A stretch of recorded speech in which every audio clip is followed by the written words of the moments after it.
सहना भवतु सहनौ भुनक्तु सह वीर्यङ्करवावहै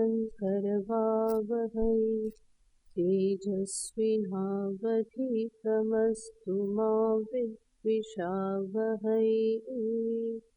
ॐ शान्ति शान्ति शान्तिः। सदाशिवसमारम्भां शङ्कराचार्यमध्यमाम् अस्मदाचार्यपर्यन्तां वन्दे गुरुपरम्पराम्।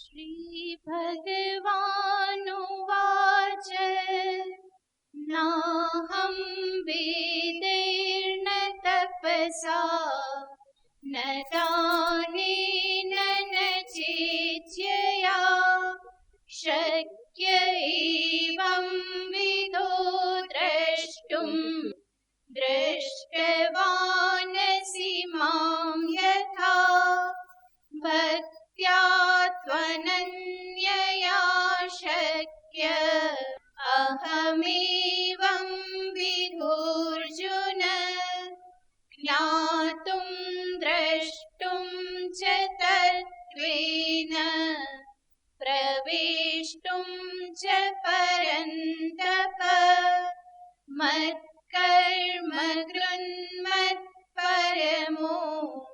मद्भक्तः सङ्गवर्जितः निर्वैरः सर्वभूतेषु यः स मामेति पाण्डव।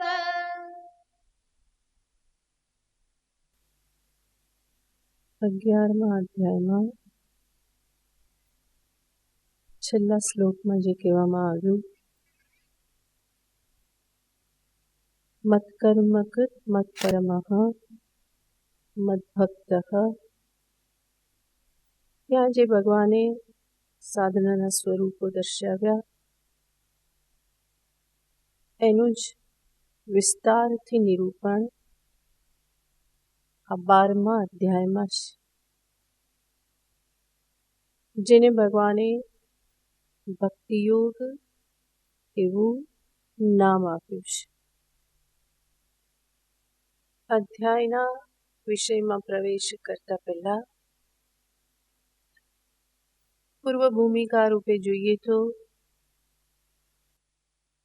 3 પ્રકારની વસ્તુઓ જોવામાં આવે છે.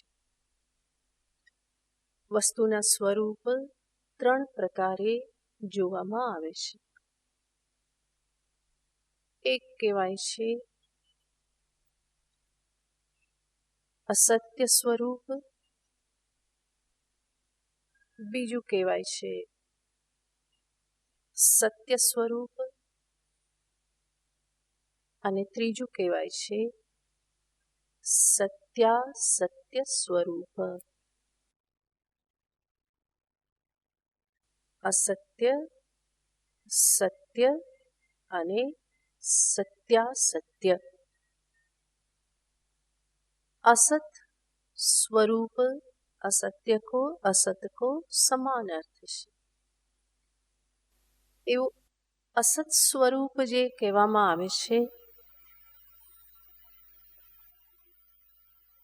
એ વસ્તુનું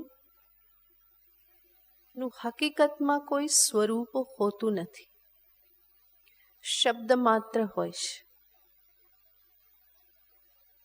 જેવી રીતે કહેવામાં આવે વંધ્યાપુત્ર, શશશૃંગ. દ્રષ્ટાંતથી જોઈએ તો ઘણી વખત પાણીમાં લોટ ભેળવીને કહેવામાં આવે આ દૂધ છે. પ્રસિદ્ધ છે, અશ્વત્થામાને દૂધ પીવું હતું, દ્રોણાચાર્ય પાસે એવી વ્યવસ્થા નહોતી, ત્યારે શું આપે છે? એ પાણીમાં લોટ મિશ્રિત કરી અને કહેશે કે જો આ દૂધ છે, પી લે. તો લોટવાળું પાણી, એમાં દૂધ તો ક્યાંય નથી. લોટ છે અને પાણી છે, દૂધ ક્યાંય છે નહીં. છતાં પણ એને શું કહેવામાં આવ્યું કે આ દૂધ છે. તો વાસ્તવમાં એ સ્વરૂપ કેવું છે? અસત સ્વરૂપ છે. ત્યાં દૂધ જેવું કંઈ છે નહીં. અને શાસ્ત્રીય ભાષામાં વધારે આગળ જઈને કહેવામાં આવે છે કે અસત યાને તુચ્છમ. તુચ્છ યાને જેનો ત્રણેય કાળમાં ક્યારેય પણ જેનો ભાવ નથી, જેનું અસ્તિત્વ નથી. એ સંદર્ભનો શબ્દ પ્રયોગ કરવામાં આવે છે, પરંતુ એ પદાર્થોનું કોઈ અસ્તિત્વ નથી. શ્લોક પ્રસિદ્ધ છે, એષ વંધ્યા પુત્રો યાતિ શશશૃંગ ધનુર્ધરઃ ખપુષ્પકૃત શેખરઃ મુગતૃષ્ણાંબસી સ્નાતઃ ગંધર્વનગરમ પ્રતિ. આમાં ઘણી બધી બાબતો કહેવામાં આવી. શું શું કહેવામાં આવ્યું? વંધ્યાપુત્ર આવી રહ્યો છે. વંધ્યાપુત્ર જેવી કોઈ વસ્તુ ના હોય. વંધ્યા હોય એનો પુત્ર ન હોય, અને પુત્ર હોય તો વંધ્યા ન કહેવાય. માટે વંધ્યાપુત્ર જેવી કોઈ વસ્તુ નથી. કોઈ એવો મનુષ્ય છે નહીં, બાળક નથી. છતાં પણ કહેવામાં આવે એષ વંધ્યાપુત્રો યાતિ. અને એનો શૃંગાર કેવો છે? ખપુષ્પની માળા પહેરેલી છે. ખપુષ્પ યાને આકાશ પુષ્પ. આકાશ પુષ્પ, આકાશમાં ક્યાંય પુષ્પ ઉગતા નથી. તો ખપુષ્પ જેવી કોઈ વસ્તુ છે નહીં. અને છતાં પણ કહેવામાં આવ્યું કે ખપુષ્પની માળા પહેરેલી છે, આકાશ પુષ્પોની માળા પહેરેલી છે. એટલું જ નહીં, શશશૃંગ ધનુર્ધરઃ, એણે ધનુષ્ય હાથમાં ધારણ કરેલું છે. અને એ ધનુષ્ય શેમાંથી બનેલું છે? સસલાના શિંગડામાંથી. સસલાના શિંગડા જેવી કોઈ વસ્તુ નથી, એને શિંગડા હોય જ નહીં. માટે સસલાના શિંગડા એક એવી વસ્તુ છે, અસત વસ્તુ છે. એટલું જ નહીં, સાથે સાથે કહેવામાં આવે છે કે ક્યાં જાય છે? ગંધર્વનગરમ પ્રતિ. એ ગંધર્વનગર જઈ રહેલો છે. ગંધર્વનગર એટલે શું? મર્ત્યલોક પર કોઈ ગંધર્વનગર નથી. નામ આપી દીધું હોય એ અલગ વાત છે, પણ ગંધર્વનગર કહેવામાં આવે છે કે આકાશમાં વાદળો હોય, મે મહિનામાં વાદળો હોય ને, સફેદ સફેદ રૂના ગુચ્છા જેવા. અને એવા વાદળોમાં આપણે અહીંયા બેઠા હોઈએ અને જોઈએ ને એમાં કલ્પના કરતા રહીએ કે હવે આમાં આ રથ જઈ રહેલો છે, સવારી જઈ રહેલી છે, હાથી ઘોડા જઈ રહેલા છે. હજુ તમે વિચાર કરો ત્યાંનું ચિત્ર બદલાઈ જાય છે. તો આવી રીતનું જે દર્શન છે એને કહેવામાં આવે છે ગંધર્વનગર, જેનું હકીકતમાં કોઈ અસ્તિત્વ નથી. તો આ બધા જ વિષયો જે છે એ બધા કેવા છે? અસત વિષય છે, જેનું કોઈ અસ્તિત્વ નથી, તુચ્છ છે, પણ નામ માત્ર કહેવામાં આવે છે. એનાથી વિપરીત વસ્તુનું બીજું સ્વરૂપ કહેવાય છે સત્ય સ્વરૂપ. સત્ય યાને જે હંમેશા છે, તુચ્છ યાને જે ક્યારેય નથી, સત્ય યાને જે હંમેશા છે. ત્રણેય કાળમાં જે હંમેશા સત્તા ધરાવે છે. એમાં પણ દ્રષ્ટાંતના આધારે જોઈએ, વ્યાવહારિક રીતે જોઈએ તો જેમ પહેલામાં જોયું હતું કે લોટ મિશ્રિત પાણી જે છે એ દૂધ કહે છે. અને અહીંયા સત્ય દૂધ એટલે શું? શુદ્ધ દૂધ, જેમાં બીજું કંઈ ભેળવવામાં આવ્યું નથી એવું દૂધ. તો એ સત્ય કહેવાય વ્યાવહારિક રીતે. અને શાસ્ત્ર દ્રષ્ટિથી પરમ સત્ય છે શુદ્ધ ચૈતન્ય, બ્રહ્મ સ્વરૂપ, પરમાત્મ સ્વરૂપ. ભગવાન ઇતિ ઈશ્વરો ઇતિ પરમાત્મેતિ ઉચ્યતે. ભાગવતમાં કહે છે એ પરમ શુદ્ધ સત્ય સ્વરૂપ જે છે એને શું કહેવાય છે? પરમાત્મા કહેવાય છે, પરબ્રહ્મ કહેવાય છે, ભગવાન કહેવાય છે, ઈશ્વર કહેવાય છે. તો એ પરમ શુદ્ધ સ્વરૂપ. ત્રીજું સ્વરૂપ આપણે જોયું સત્યાસત્ય સ્વરૂપ. શબ્દથી જ ખબર પડી જાય, જેમાં સત્ય અને અસત્ય બંને ભળેલા છે, ભેગું છે, મિશ્રિત છે.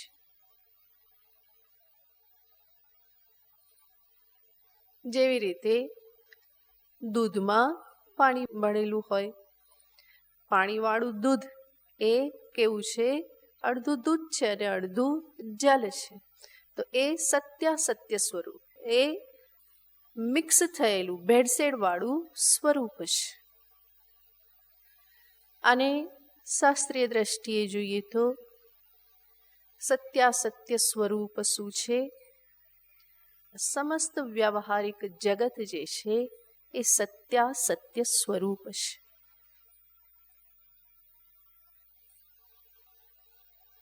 સત્યાનૃતે મિથુની કૃત્ય. બ્રહ્મસૂત્રમાં અધ્યાસ ભાષ્યમાં ભાષ્યકાર કહે છે સત્ય અને અનૃત, અનૃત યાને અસત્ય. સત્ય અસત્યને ભેગા કરીને જ જે અધ્યાસ થાય એના થકી આ બધો વ્યવહાર ચાલી રહેલો છે. તો સત્યાનૃતે મિથુની કૃત્ય, સત્ય અને અસત્ય સ્વરૂપ સમસ્ત જગતને આ કોટીમાં મૂકવામાં આવે છે, જેમાં નામરૂપ પણ છે અને દરેક નામરૂપની પાછળ અસ્થિ ભાતિ પ્રિય સચ્ચિત આનંદ સ્વરૂપ છે. તો સત અધિષ્ઠાનમાં અસત વસ્તુનું ભાન થાય છે. સતનું પણ ભાન છે, અસતનું પણ ભાન છે. પ્રત્યેક નામરૂપ કે જે પરિવર્તનશીલ છે, બદલાતા રહેશે, નાશવાન છે, પણ એ દરેક નામરૂપની પાછળ અસ્થિ ભાતિ પ્રિય તો હંમેશા સમાન રૂપે વર્તમાન છે. એનું પણ ભાન થાય છે. અસ્તિત્વનું ભાન દરેકને થાય જ છે. એટલા માટે જ એનો પ્રયોગ થાય, નહીં તો એ વસ્તુ પ્રયોગ યોગ્ય બનતી નથી. જેવી રીતે આ ઘટ છે તો ઘટનું ભાન છે, એનો અર્થ શું? ઘટની સત્તા છે, એનું હોવાપણું છે અને એનું ભાન થાય છે ત્યારે જ સમસ્ત ઘટ છે એ પ્રમાણે કહી શકાય છે. અસ્તિત્વ વગર ઘટ ભાન થવું સંભવ નથી. ઘટ છે એવું જ આપણે કહીએ છીએ, છે બોલીએ કે ના બોલીએ, પરંતુ એ અંદર આવી જ જાય છે. તો સમસ્ત વ્યવહારિક જગત જે છે એ છે સત્યાસત્ય સ્વરૂપ. અને મનુષ્યનું જીવન આ જે સત્યાસત્ય સ્વરૂપ જગત જે છે એમાં જ વ્યવહાર કરતા કરતા સમાપ્ત થાય છે. એ જન્મ પણ એમાં લે છે અને મૃત્યુ પણ એમાં જ પ્રાપ્ત કરે છે. બલ્કિ એનું પોતાનું શરીર, ઇન્દ્રિય આદિ પણ આ જ જગતમાં છે. એનું સ્વરૂપ પણ એવું જ છે.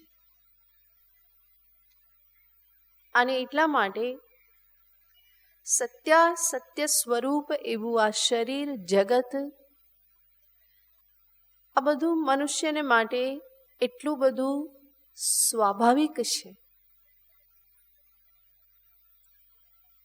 કે જેમાં જીવન પૂરું થઈ જાય તો પણ એને કંઈ વિશેષ વિચાર આવતો નથી. સ્વાભાવિક રીતે આમાં જન્મ લઈ અને મૃત્યુને પણ પ્રાપ્ત કરી લેશ. સર્વ પ્રકારના વ્યવહારો પણ એ આ જગતમાં સંપન્ન કરી લેશ. પરંતુ આ રીતના જીવનથી આ પરંપરા તો ચાલુ જ રહેશે. જન્મ લીધો, મૃત્યુ થયું, જન્મ લીધો, મૃત્યુ થયું, તો જન્મ મૃત્યુ પરંપરા આ પ્રમાણે ચાલુ જ રહેશે. અને એને જ મુખ્યતઃ સંસાર કહેવામાં આવે છે. તો સંસાર ચક્ર જે છે, જે ચાલી રહેલું છે, એમાં મનુષ્ય પણ એ ચક્રમાં ફરતો રહેશે. સત્યાસત્ય સ્વરૂપ એવું આ જગત જે છે એ નિરંતર પરિવર્તનશીલ છે. એમાં જન્મ મૃત્યુ આ પરંપરા ચાલે છે. દરેક પદાર્થ, મનુષ્ય જીવ તો જન્મ મૃત્યુ પ્રાપ્ત કરે જ છે, પણ એ સિવાયના સર્વ નામરૂપ જળ પદાર્થ પણ આ જન્મ અને મૃત્યુ સર્જન સંહાર આ પ્રક્રિયામાં જ સતત એ પસાર થાય છે. મનુષ્ય પણ આમાં જ જન્મ લે, મોટો થાય, ધન ઉપાર્જન કરે, પરિવારને પ્રાપ્ત કરે, બાળકોને ભણાવે ગણાવે, ફરી એને સેટલ કરે, આ બધું કરતો જાય. વધારે ને વધારે ધન પ્રાપ્ત કરી, વધારે ને વધારે ભોગ ભોગવતો જાય, કામનાઓ વધારતો જાય, એમની પૂર્તિ કરતો જાય. એને થાય કે આમાંથી સુખ મળે છે, તો એ વધારે ને વધારે એ સુખને પ્રાપ્ત કરવાને માટે પ્રવૃત્ત થાય છે. અને ક્યારેક કોઈક પુણ્યના પ્રતાપથી, ઈશ્વર કૃપાથી એના મનમાં પ્રશ્ન જાગે કે આ કેવી ઘટમાળ છે, અને આ ઘટમાળમાં હું જે રીતે દોડી રહેલો છું, ક્યાંય તૃપ્તિ સંતોષને સ્થાન નથી. મેં ઘણું બધું પ્રાપ્ત કર્યું અને છતાં પણ અંતરમાં તૃપ્તિ તો બની જ રહેશે. હજુ વધારે પ્રાપ્ત કરવાની ઈચ્છા તો રહે જ છે. જેને લાખ કરોડ મળે એને પણ હજુ બીજા વધારે પ્રાપ્ત કરવાની ઈચ્છા છે. અને જેને 100 કરોડ મળે એને પણ બીજા કેટલા જોઈએ છે? હજુ બીજા 100 જોઈએ છે. તો એનો કોઈ અંત આવતો નથી. વાસનાઓનો કોઈ અંત નથી. એક પછી એક વાસનાઓ અંતરમાં ઉત્પન્ન થતી જ રહેશે, અને એની પૂર્તિ માટે મનુષ્ય પ્રયત્ન કરતો રહેશે. કોઈકને વિચાર આવે કે આ દોડનો અંત કેવી રીતે આવે? જન્મો જન્મથી જે હું ભાગી રહેલો છું, અને ભાગી ભાગીને હું દર વખતે ક્યાં પહોંચું છું? એક મહાત્મા કહે છે કે મનુષ્ય આખા જીવનમાં કેટલી સફર કરે છે, હોસ્પિટલથી સ્મશાન સુધી. જન્મે ક્યાં? હોસ્પિટલમાં. અને મરીને ક્યાં પહોંચે? સ્મશાનમાં.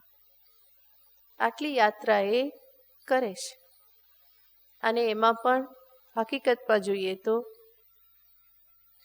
જન્મ થઈ જાય છે હોસ્પિટલમાં, એટલે પહોંચવાનું પણ રહેતું નથી. માં પહોંચી જાય છે. અને સ્મશાન કોણ પહોંચાડે છે? જાતે પહોંચે છે? જાતે પહોંચતો નથી.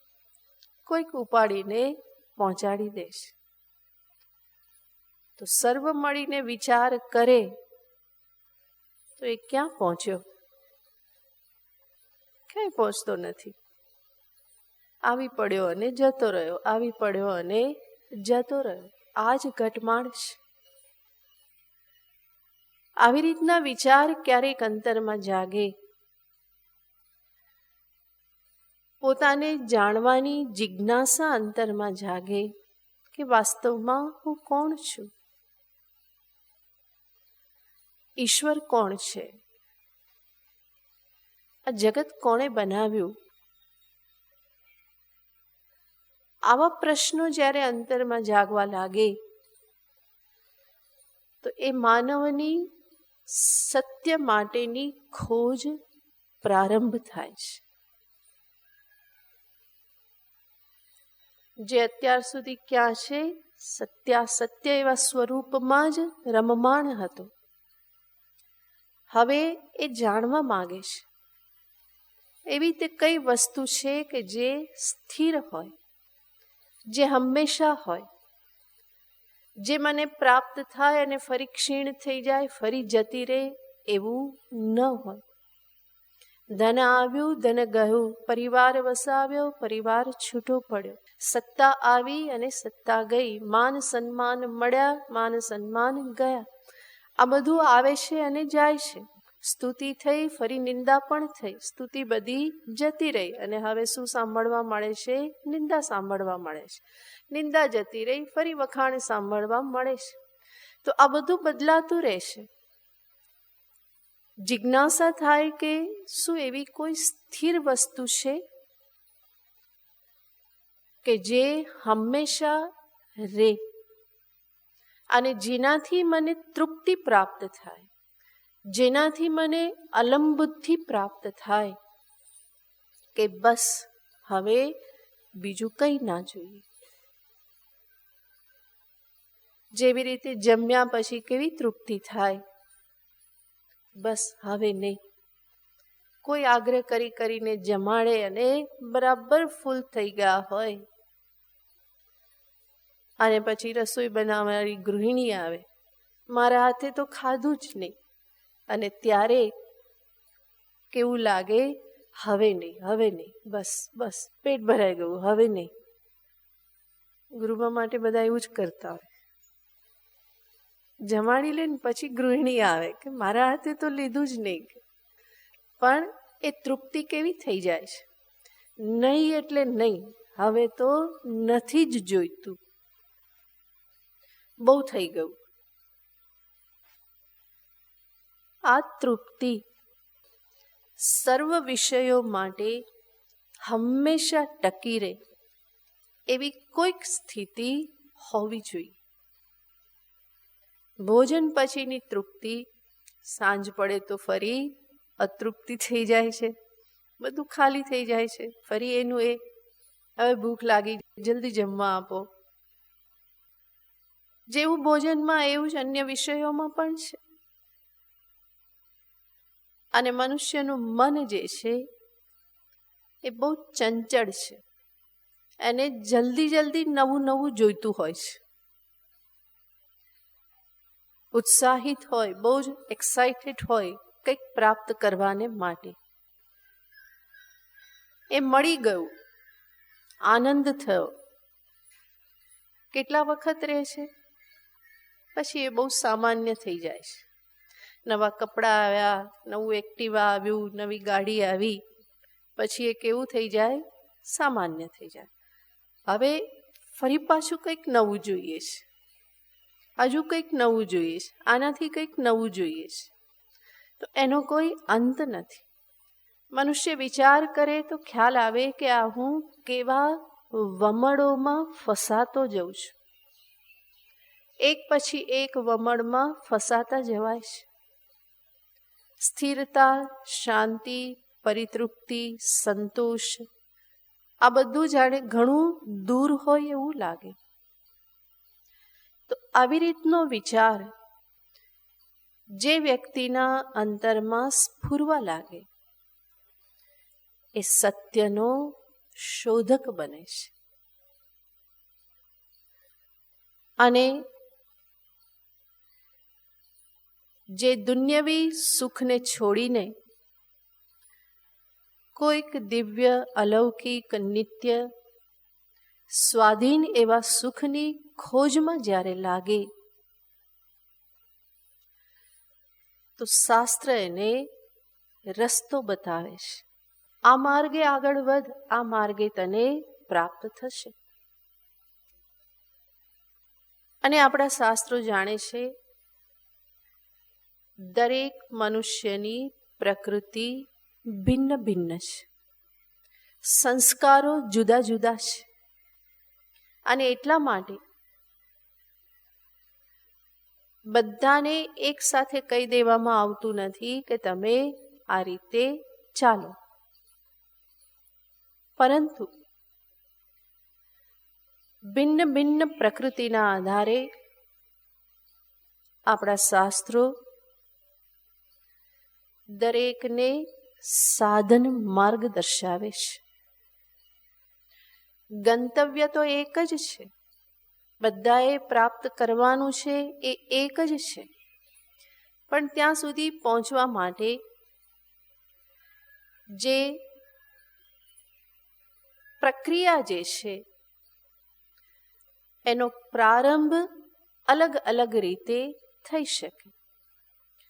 અંતે પહોંચવાનું એક જ સ્થાને છે, પણ કોઈ વાયા વાયા પહોંચે અને કોઈ સીધો માર્ગ લે. કોઈને સીધો હાઈવે મળી જાય અને કોઈએ શું કરવું પડે, 2-4 ટર્ન લઈ અને પછી હાઈવે પર આવવું પડે.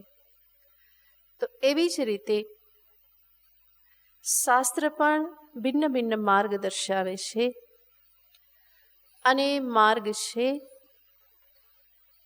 કર્મ, ભક્તિ, જ્ઞાન. પ્રસિદ્ધ છે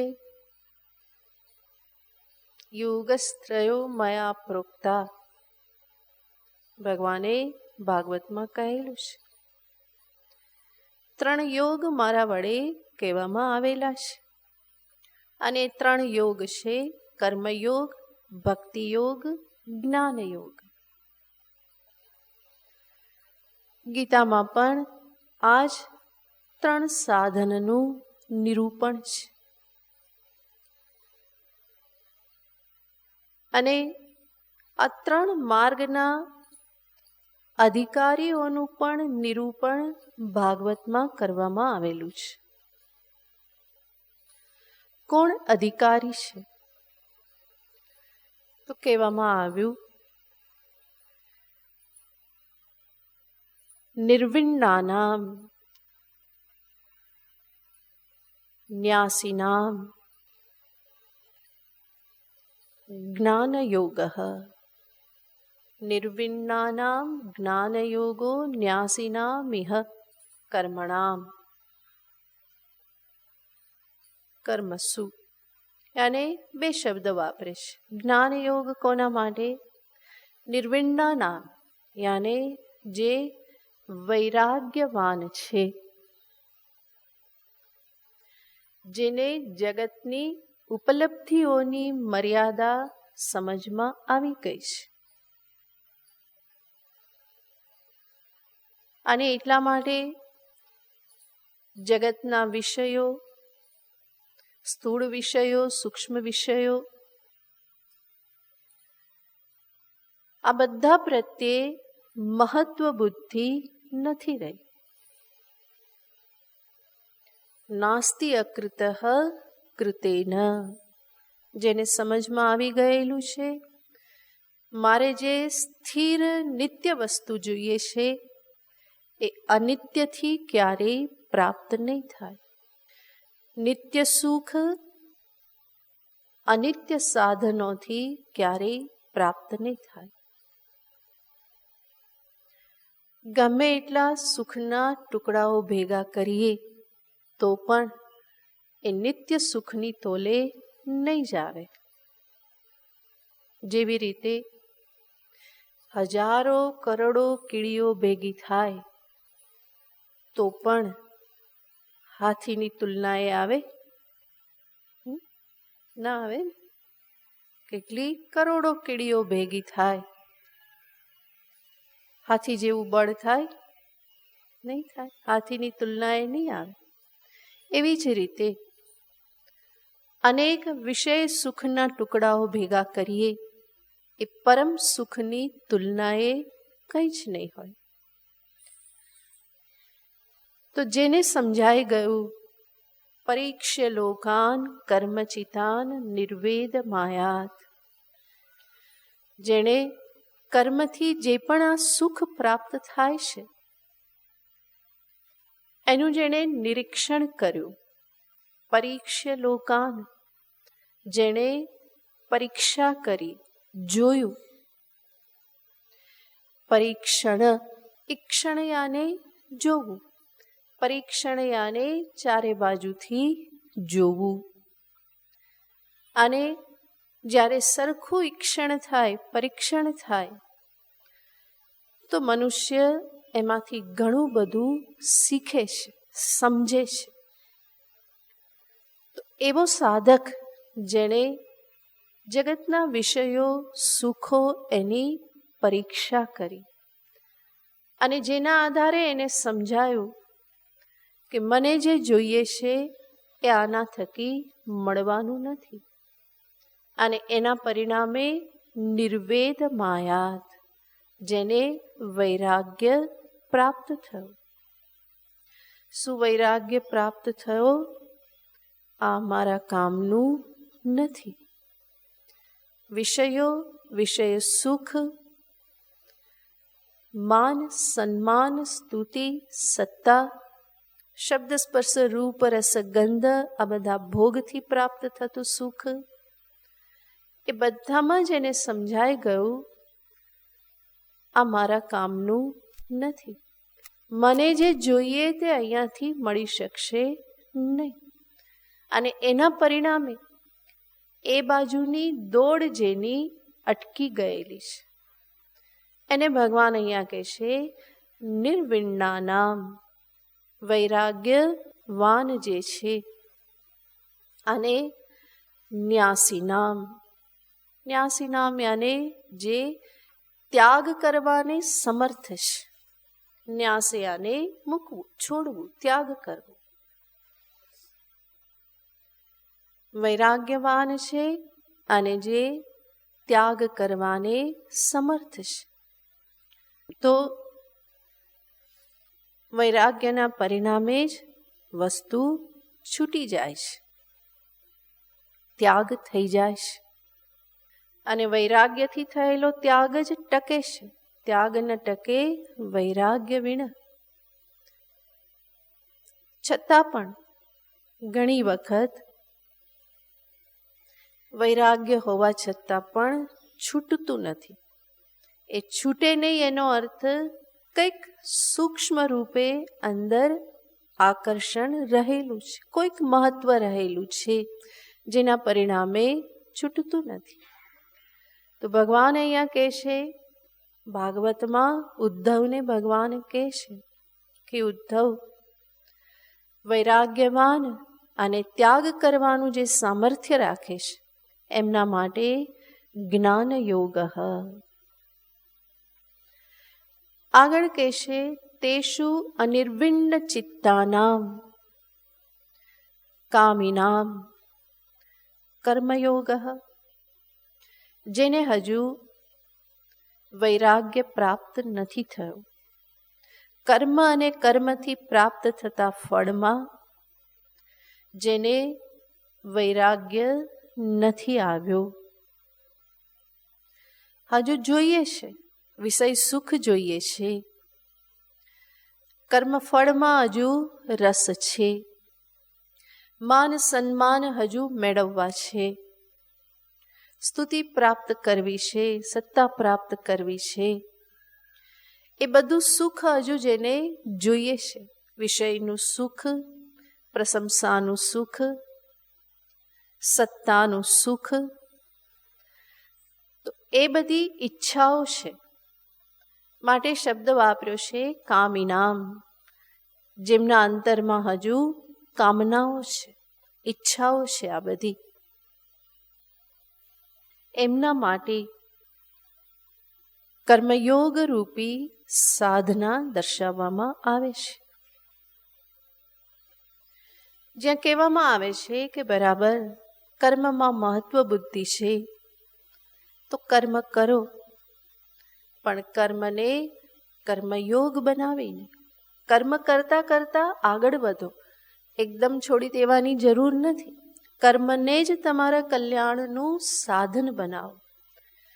વર્તમાનમાં સમજ વગર જે કર્મ થાય છે એ દિન પ્રતિદિન તમારા સંસારને દ્રઢ કરે છે. વધારે ને વધારે એ ગર્તમાં લઈ જાય છે. જેવી રીતે કિચડમાંથી જેમ બહાર નીકળવાનો પ્રયત્ન કરો તો વધારે ને વધારે ખૂંપતા જાઓ છો. એવું જ અહીંયા છે. જેટલી ભૌતિક ઉપલબ્ધિઓ, વિષયો, સુખ, આ બધું પ્રાપ્ત કરવા માટે કર્મ કરો છો અને એ કર્મમાં કોઈ સમજદારી નથી હોતી તો વધારે ને વધારે ખૂંપતા જાઓ છો. ભગવાન કહેશે કે કર્મ કરો, પણ થોડો વિવેક, થોડી સમજદારી સાથે તમારા એટીટ્યૂડને થોડા ચેન્જ કરો, જોવાની દ્રષ્ટિને થોડી પરિવર્તિત કરો. કર્મ પ્રત્યેની દ્રષ્ટિ, કર્મ ફળ પ્રત્યેની દ્રષ્ટિ, કર્મ ઈશ્વરાર્પણ ભાવનાથી કરો, ફળને પ્રસાદ બુદ્ધિથી ગ્રહણ કરો. આ કર્મયોગ શીખવાડે છે. તો એ ઉપાય દર્શાવવામાં આવ્યો. કર્તૃત્વ દ્રઢ છે, કર્મમાં આસક્તિ છે, કર્મ ફળ પ્રત્યે પણ આસક્તિ, મહત્વ બુદ્ધિ છે. કંઈ વાંધો નહીં, જ્યાં છો ત્યાંથી પ્રારંભ કરો. એના મનમાં પણ કંઈક થવા લાગ્યું કે શું કરું, કર્મ તો કરું છું ક્યારનો, પણ હજુ સ્થિરતા મળતી નથી, પણ કર્મ છૂટે એમ પણ નથી. તો એને શું કહેવામાં આવે છે? કંઈ નહીં, કર્મ કરો, પણ કર્મ કરવાની પદ્ધતિ શીખો. એને કર્મયોગ દર્શાવવામાં આવે, એને નિમિત્ત ભાવ દર્શાવવામાં આવે. આ બધી સાધનાનો એક ભાગ છે. તો એ બધા માટે કર્મયોગ છે. ત્રીજું કહેવામાં આવે છે, જેને વૈરાગ્ય પણ પૂરો પ્રાપ્ત નથી થયો અને જગતના સુખો પ્રત્યે એટલી આસક્તિ પણ નથી રહી. તો એના માટે કહેશે, ન નિર્વિણ્ણો નાતિસક્તઃ, જેને વૈરાગ્ય પ્રાપ્ત નથી થયો પૂરેપૂરો અને સંસારમાં એટલી આસક્તિ પણ નથી રહી. અને આ બાજુ પણ નથી અને આ બાજુ પણ નથી. મોટા ભાગના બધા શેમાં આવે? આમાં જ આવતા હોય છે. પૂર્ણ વૈરાગ્ય નથી અને જગતના સુખો, જગત વ્યવહાર એ બધું હવે એટલું રુચિકર પણ લાગતું નથી. વિષય પાછળની દોડ કરવા જેવી લાગતી નથી અને બધું એકદમ છોડી દેવું એવું સામર્થ્ય પણ નથી. તો જે વચ્ચે છે એના માટે ભગવાન કહે છે ભક્તિ યોગ. એ ભક્તિ યોગના અધિકારી કહે છે. ન નિર્વિણ્ણ નાતિસક્તઃ, પરંતુ જાત શ્રદ્ધ, આ મહત્વનો શબ્દ છે. વૈરાગ્ય પૂરો નથી, આસક્તિ પણ નથી રહી, પણ જાત શ્રદ્ધ, ભગવાનમાં શ્રદ્ધા બેઠેલી છે. અધ્યાત્મ માર્ગ જેવું કંઈ છે એ શ્રદ્ધા બેઠેલી છે. જીવનમાં કંઈક ઉચ્ચ ધ્યેય પ્રાપ્ત કરવા જેવું છે એ શ્રદ્ધા જાગેલી છે. તો એવા જાત શ્રદ્ધ ભગવાન વધારે સ્પષ્ટ કરે છે કે આ શ્રદ્ધા પણ કેવી રીતે જાગી. મનુષ્ય જાતે તો જગાડી શકતો નથી. તો શ્રદ્ધા જાગે એના માટે ભગવાન કહે છે યદૃચ્છયા મત કથા શ્રવણાદૌ. શ્રદ્ધા શેમાં જાગી? ઈશ્વર તત્વમાં. અને એટલા માટે મત કથા, ભગવાન કહે છે કે મારી કથા સાંભળે છે. અચ્છા, કથા સાંભળવા કેવી રીતે પહોંચી ગયો? ભગવાન કહે છે યદૃચ્છયા. યદૃચ્છયાના અર્થ થાય છે ઈશ્વરેચ્છયા, ઈશ્વર કૃપયા, અથવા પુણ્ય પરિપાક થયા અને કથા શ્રવણ કરવા મળી. એટલા માટે આપણે હંમેશા જોઈએ છીએ અધ્યાત્મ પથ પર પ્રવૃત્ત થવા માટે પહેલું ડગલું, પ્રથમ ડગલું હંમેશા ઈશ્વર જ મુકાવે છે. પહેલું ડગલું ઈશ્વર જ ભરાવે છે. બાકી સંસારના વમળોમાં અટવાતા જીવમાં એ સામર્થ્ય ક્યાં છે કે એ વમળમાંથી બહાર નીકળે, એ કીચડમાંથી એ જાતે જાતે બહાર નીકળે? એ સંભવ નથી. અને એટલા માટે યદૃચ્છયા મત કથાદૌ જાત શ્રદ્ધ. યદૃચ્છયા કોઈક પૂર્વ પુણ્યનો પરિપાક થયો અને ઈશ્વરના સંદર્ભમાં કંઈક સાંભળવા મળ્યું. કથા એટલે જરૂરી નહીં કે ભાગવત કથા થતી હોય ત્યાં જ પહોંચે. કથા આને કોઈ પણ ઈશ્વર સંબંધી આ સત્સંગ પણ કથા કહેવાય. કોઈક પુણ્યના પ્રતાપે કોઈ સત્સંગમાં આવી ગયું, ક્યાંક રામાયણ થતી ત્યાં પહોંચી ગયા, ભાગવત કથામાં પહોંચી ગયા. કોઈ પણ સત્સંગ એ છે કથા. એના માટે વેદાંત કથા એવું કહેવામાં આવે છે. ત્યાં શું થાય છે? વેદાંત કથા થાય છે. ઉપનિષદના સ્વાધ્યાયને વેદાંત કથા કહી દેવામાં આવે છે. તો આ જે પહોંચી જવાય છે, અથવા તો કોઈક પહોંચેલો બીજાના કાનમાં નાખે છે, ત્યાં જવા જેવું છે.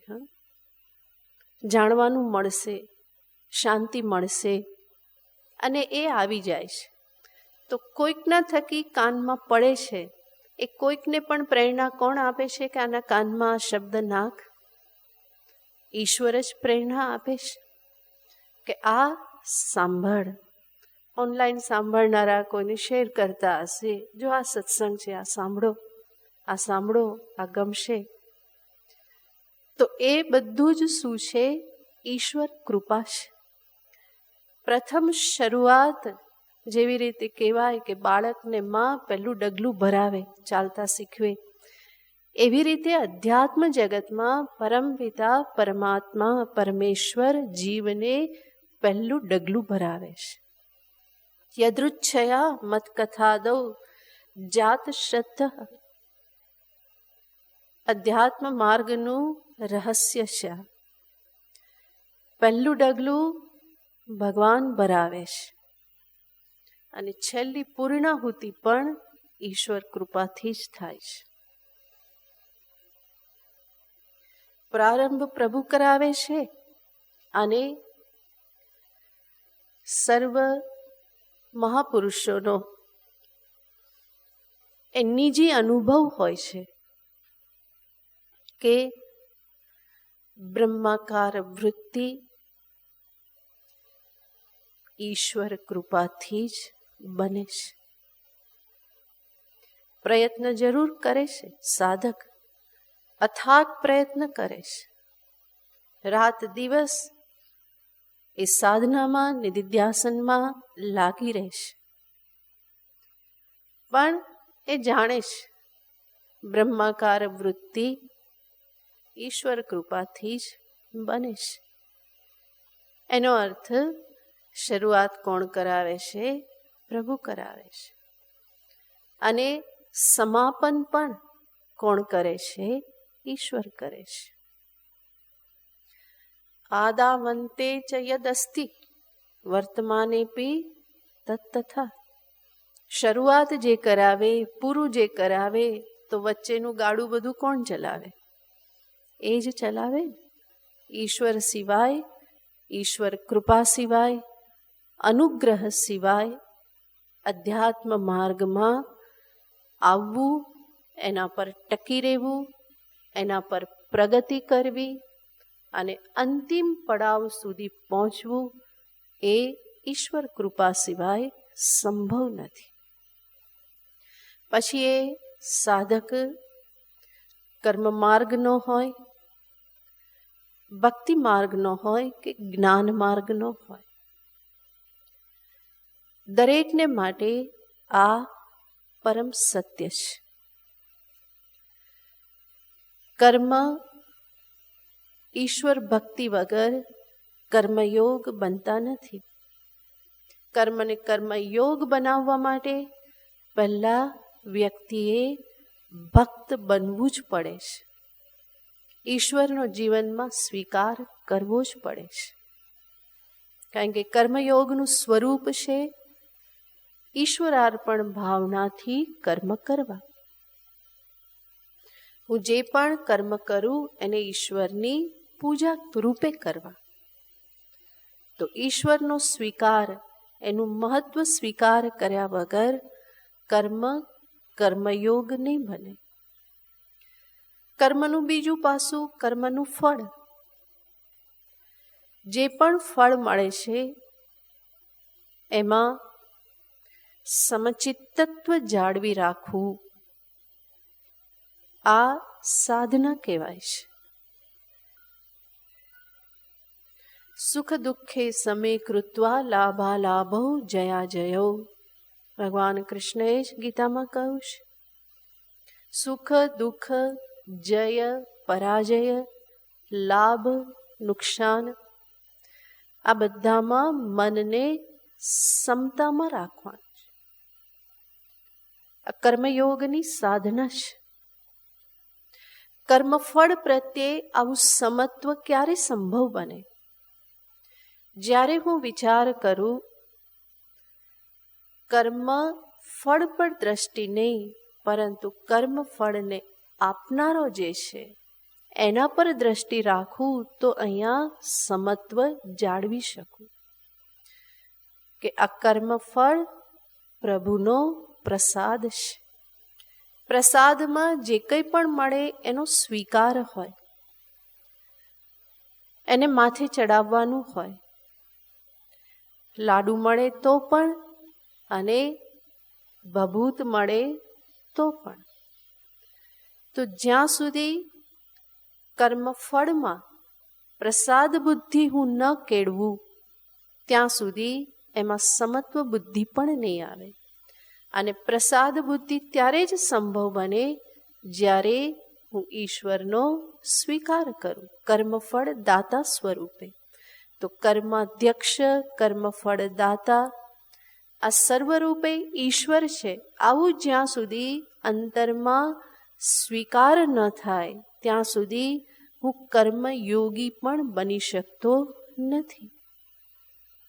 તો કર્મયોગી બનવાને માટે ભક્ત બનવું જરૂરી છે. જિજ્ઞાસુ જે જ્ઞાન યોગનો સાધક છે એના માટે પણ જીવનમાં ભક્તિનું, ઈશ્વર આલંબનનું બહુ જ મહત્વ છે. માટે તો ભગવાને કહ્યું કે જિજ્ઞાસુ પણ મને ભજે છે. આર્તો જિજ્ઞાસુરર્થાર્થી, આર્ત અર્થાર્થી કામી ભક્ત છે. જિજ્ઞાસુ ભક્તિ, જિજ્ઞાસુની પણ ભગવત ભક્તિ હોય છે કે જે ભગવાનને શેના માટે ભજે છે? એનો જ્ઞાન માટેનો માર્ગ પ્રશસ્ત થાય, જ્ઞાન સાધના માટે એની ઉપાધિ સ્વસ્થ રહે, એનું મન એને અનુકૂળ બની રહે, બુદ્ધિ એ વિચારને માટે સમર્થ બની રહે, અંતરમાં વૈરાગ્ય બની રહે, શમદમાં આ બધી સંપત્તિઓ જીવનમાં પ્રાપ્ત થાય. આ બધું એના જીવનમાં બહુ જ મહત્વનું છે. અને આ બધું પ્રાપ્ત કરવું, ટકાવી રાખવું એ કોઈ આસાન વસ્તુ નથી. આ બધું પ્રાપ્ત કરવામાં એ માર્ગમાં અનેક અડચણો આવે છે. અનેક વખત હલી જવાય, બાહ્ય પ્રતિકૂળતાઓ, આંતરિક પ્રતિકૂળતાઓ, આ બધું જોઈ અને સાધક હલી જતો હોય અને ત્યારે ઈશ્વરનું આલંબન એના માટે બહુ જ મહત્વનું સિદ્ધ થાય છે. એટલા માટે પૂજ્ય સ્વામી દયાનંદજી મહારાજ આશ્રમ બનાવે તો જલ્દી મંદિર પણ બનાવી દે, બને એટલું જલ્દી. કારણ કે આશ્રમમાં વિદ્યાર્થીઓ ભણવા આવે, બ્રહ્મચારીઓ સાધના કરવાની હોય, ઘરબાર છોડીને આવ્યા હોય અને બધી જુદી જુદી ખોપડીઓ હોય, બધાની સાથે એડજસ્ટ થવાનું હોય, ખાનપાન ઘર જેવા ન હોય, એ બદલાઈ ગયા હોય, બધો સપોર્ટ પરિવારમાં બધા જે મળતા હોય એવું તો ઘરમાં હોય, એવી તો આડપંપાડ ત્યાં મળે નહીં. આને સાથે સાધના કરવાની હોય, ભણવાનું હોય, આ બધું કરવાનું હોય તો ઘણા બધા દ્વંદ્વો મનમાં ચાલતા હોય. એટલા માટે સ્વામીજી મંદિર જરૂર રાખી દે, કારણ કે આંતરિક રીતે વ્યથિત થાય અને એ પ્રભુની સામે જઈને બેસે તો એ ભગવાનની કૃપા, એમની શક્તિ એ સાધકને ઘણી બધી સહાય કરતી હોય છે. ઋષિકેશ આશ્રમમાં રહેતા હોય ત્યાં પણ મંદિર હોય, કોઈમ્બતુર આશ્રમમાં મંદિર હોય, ઋષિકેશમાં વધારાના ગંગાજી પણ હોય. એના કિનારે જઈને બેસી જાઓ, પ્રાર્થના કરો અને કહી દો કે આ બધો કચરો લઈ જા ભાઈ, તું બધાને લઈ જાય છે, મારો પણ સાથે સાથે લઈ જાય. તો એ માવડી એ કચરા પણ લઈ જાય. તો આ બધું આલંબન જે છે એ જિજ્ઞાસુ માટે બહુ જ મહત્વનું સિદ્ધ થાય છે. માટે જિજ્ઞાસુએ પણ ભક્ત બનવું પડે છે. ભલે એની ભક્તિ એક અલગ પ્રકારની છે, પણ ભક્ત બનવું પડે છે. અને એ સિવાયના જેને ભક્તિ યોગ કહેવામાં આવે છે, એ માર્ગ પર ચાલનારાએ તો ભક્ત બનવાનું જ છે. તો ભક્તિ ત્રણેય જગ્યાએ આવશ્યક છે. કર્મીને માટે, ભક્તને માટે, જિજ્ઞાસુને માટે. જરૂર એનું સ્વરૂપ કે એનું પ્રાધાન્ય થોડું બદલાતું રહે, એની ના નથી, પણ સામાન્ય ભક્તિ દરેકને માટે અનિવાર્ય બની રહેશે. એવી ભક્તિનું નિરૂપણ 12મા અધ્યાયમાં ભગવાન કરી રહેલા છે, જે સર્વ સાધકને માટે એક મહત્વનું સાધન છે. કોઈ એની ઉપેક્ષા કરી શકે નહીં. ઉપેક્ષા કરે તો બહુ મોટી ખોટ જાય એમ છે. માટે ભગવત ભક્તિને જીવનમાં અપનાવવી જ રહે. મેં કહ્યું એમ એના સ્વરૂપ ભિન્ન ભિન્ન હોઈ શકે. બધા જ એક સ્વરૂપે જ કરે એવું જરૂરી નથી. પ્રાધાન્ય એ ભેદ પણ હોઈ શકે. પણ સામાન્ય ભક્તિ દરેકને માટે આવશ્યક છે. અને ભક્તિ જીવનમાં કેવી રીતનું કાર્ય કરે છે? ભક્ત કોને કહેવાય? ભક્તના લક્ષણ શું? ભક્તિનું સ્વરૂપ શું? આ બધું નિરૂપણ ભગવાન 12મા અધ્યાયમાં કરવાના છે. અધ્યાય ખૂબ નાનો છે, 20 જ શ્લોક છે, પણ વિષય ઘણો ગંભીર છે. આપણે જેને ભક્તિ સમજીએ છીએ એના કરતાં કૃષ્ણની દ્રષ્ટિમાં ભક્તિ એ ઘણી જ ગંભીર બાબત છે. આપણે એને બહુ જ ઉપરછલ્લી રીતે સમજીએ છીએ, પણ ભક્તિ એ બહુ જ ગંભીર સાધના છે. અને કૃષ્ણ એ દ્રષ્ટિએ જ નિરૂપણ કરવાના છે, જેને આપણે આવતીકાલથી જોઈશું. ઓમ પૂર્ણમદ પૂર્ણમિદં પૂર્ણાત પૂર્ણમુદચ્યતે पूर्णस्य पूर्णमादाय पूर्णमेवावशिष्यते। ॐ शान्ति शान्ति शान्तिः। हरिः ॐ श्री गुरुभ्यो नमः। हरिः ॐ।